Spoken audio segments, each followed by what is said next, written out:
Hey all, இன்னைக்கு எங்கள் வீட்டில் என்னென்ன செடி இருக்குது அப்படிங்கிறத பார்ப்போமா?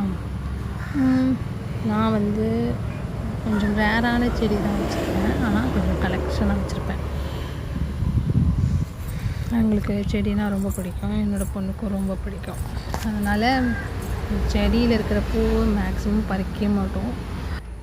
இது வந்து வாடாமல்லி வந்து பூ வாங்கினதுலேருந்து விழுந்து முளைச்சது தான், தானாக முளைச்சது. பவளமல்லி இது வந்து நைட்டு தான் பூக்கும். நைட்டு 8 மணிக்கு மேலே நல்லா செம்மையான வாசமாக இருக்கும், பயங்கரமாக இருக்கும். காலையில் ஃபுல்லாக உதிர்ந்துடும், எல்லாம் கொட்டிடும். அப்புறம் மல்லிகைப்பூ வச்சுருக்கேன், அதுக்கு பக்கத்தில் இருக்கிறது மல்லிகைப்பூ, அது வந்து 8 அடுக்கு மல்லி. அப்புறம் என்ன வச்சுருக்கேன்,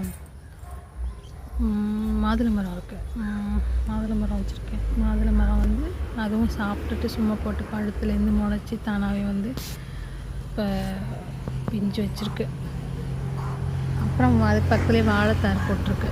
வாழைத்தார் 3-4 வாழைத்தார் இருக்குது, கொல்லையிலே வாழை மரம் இருக்கிறதுனால வாழைத்தார் வந்து சைடில் இதில் ஒரு தார் போட்டிருக்கு. அப்புறம் மணி பிளான்ட் வச்சுருக்கோம், அழகு செடியெல்லாம் கொஞ்சம் வச்சுருப்பேன். இதெல்லாம் வந்து எங்கள் வீட்டில் நாங்கள் சும்மா வச்சுருக்க கார்டனிங்னு சொல்ல முடியாது, ஆனால் எங்களுக்கு இது பிடிச்சிருக்கோம். கார்டனிங்னால் கொஞ்சம் நிறையா வைப்பாங்க செடியெல்லாம், ஆனால் எங்களை சுற்றி ஓரளவு செடி இருக்குது. அது என்னென்ன செடின்னு நான் இன்னொரு நாளைக்கு சொல்கிறேன். Okay, thank you.